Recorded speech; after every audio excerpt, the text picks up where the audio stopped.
Ben-Sirá, capítulo 45. Dos seus descendentes, Deus escolheu um homem misericordioso e que achou graças aos olhos de todos. Esse homem, amado por Deus e pelos homens, foi Moisés, cuja memória é abençoada.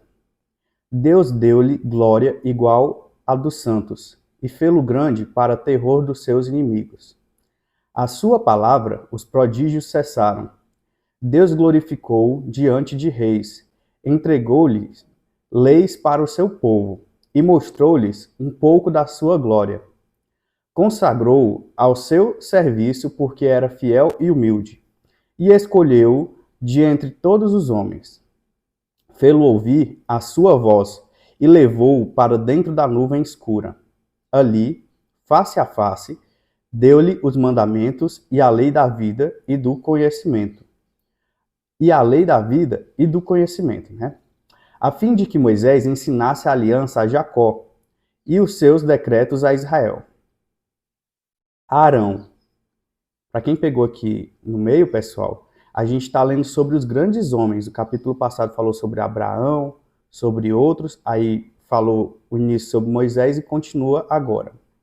Agora sobre Arão. Deus exaltou Arão, irmão de Moisés, um santo semelhante a ele, da tribo de Levi. Deus fez uma aliança eterna com ele e pô-lo como sacerdote do seu povo. Deu-lhe a honra de envergar vestes esplendorosas e revestiu-o de um manto de glória. Vestiu-o de elevada perfeição e confirmou-o com símbolos de autoridade. Os calções de linho, a túnica e o manto sacerdotal, em volta da insígnia sacerdotal, colocou romãs e muitas campanhas de ouro, para que quando Arão andasse, elas tocassem, e seu som fosse ouvido no templo. E Deus se lembrasse do seu povo.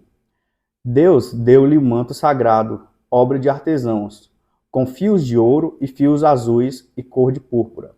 Deu-lhe o peitoral do julgamento, o oráculo da verdade, tecido com fios vermelhos, obra de um artista, ornando de pedras preciosas, cortadas em forma de sinete selo,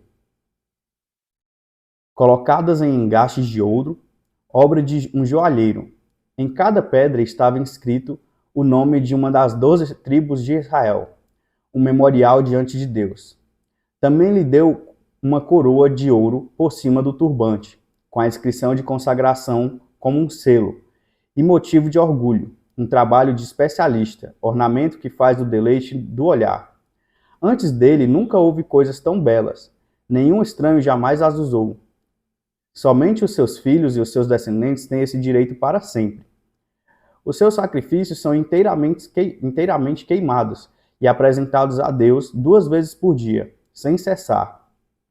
Moisés consagrou Arão e ungiu com azeite sagrado. Isso foi para ele e para os seus descendentes uma aliança eterna que durará tanto quanto o céu, para ministrar o culto e servirem como sacerdotes, e para abençoarem o povo em seu nome. Entre todos os viventes ele foi escolhido, para oferecer sacrifícios ao Senhor, queimar incenso e ofertas de cheiro agradável, como um memorial para a expiação dos pecados. Deu-lhe em seus mandamentos autoridade para proferir sentenças legais e para ensinar a Jacó o testemunho e iluminar Israel na lei. No deserto, homens de outras famílias, cheios de inveja, juntaram-se contra ele. Eram Datã, Abirã e os seus seguidores, juntamente com um grupo de Coré, homens furiosos e cheios de cólera. O Senhor viu e não aprovou, e no furor da sua ira, eles foram destruídos. Fez prodígios contra eles. Consumiu-os nas chamas de fogo que lhes enviou. Aumentou a glória de Arão e deu-lhe uma herança.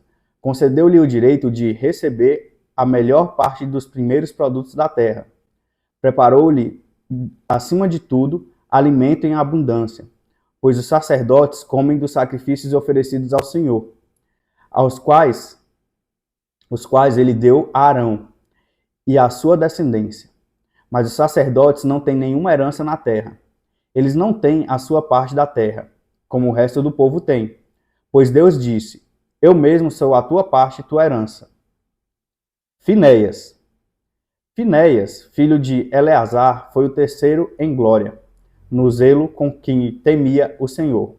Permaneceu firme quando o povo se desviou, e na bondade e prontidão do seu coração, fez expiação pelo pecado de Israel. Por isso, Deus fez com ele uma aliança de paz, e pô-lo como chefe do santuário e do seu povo, a fim de que ele e seus descendentes tivessem para sempre a dignidade do sacerdócio. Deus fez uma aliança com Davi, filho de Jessé, da tribo de Judá, e deu-lhe a herança de rei, que passa de pai para filho, mas a herança de Arão transmite-se à sua descendência. Que o Senhor vos conceda sabedoria no vosso coração, para julgardes o povo com justiça, para que os seus bens não se percam, e sua glória se transmita às gerações. Olha só que interessante, pessoal. Aqui a gente terminou a leitura do capítulo 45 da Cirácida. Aqui a gente está lendo a história de grandes homens, né? E até então, posso estar errado, mas até então o povo de Israel não tinha conhecido os juízes. E aí, acredito que Moisés tenha sido o primeiro juiz de Israel.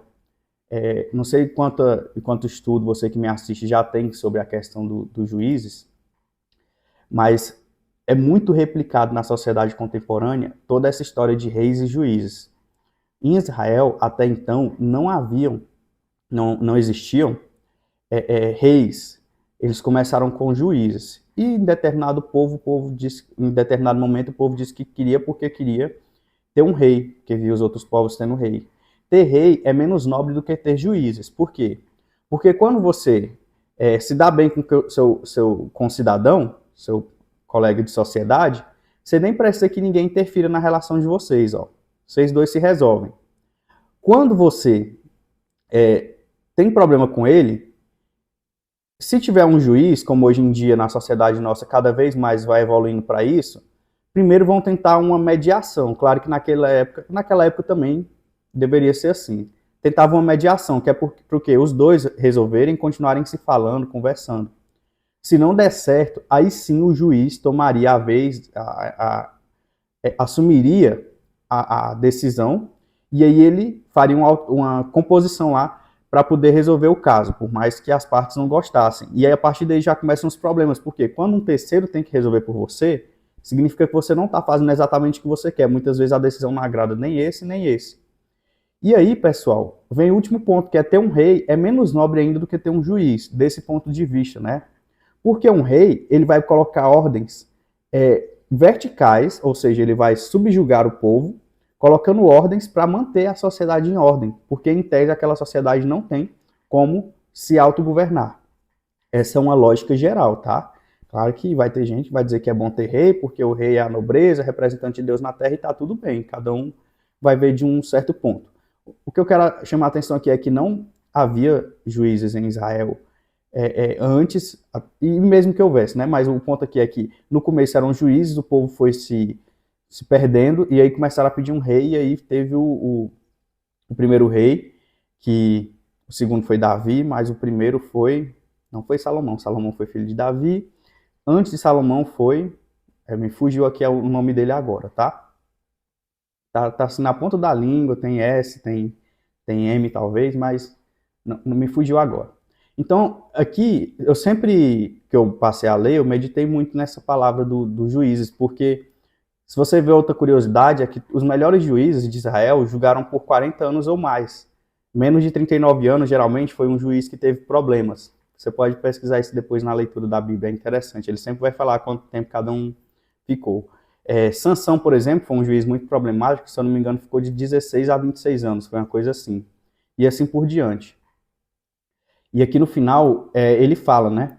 Que o Senhor vos conceda sabedoria no vosso coração para julgardes o povo com justiça, para que os seus bens não se percam e a sua glória se transmita às gerações.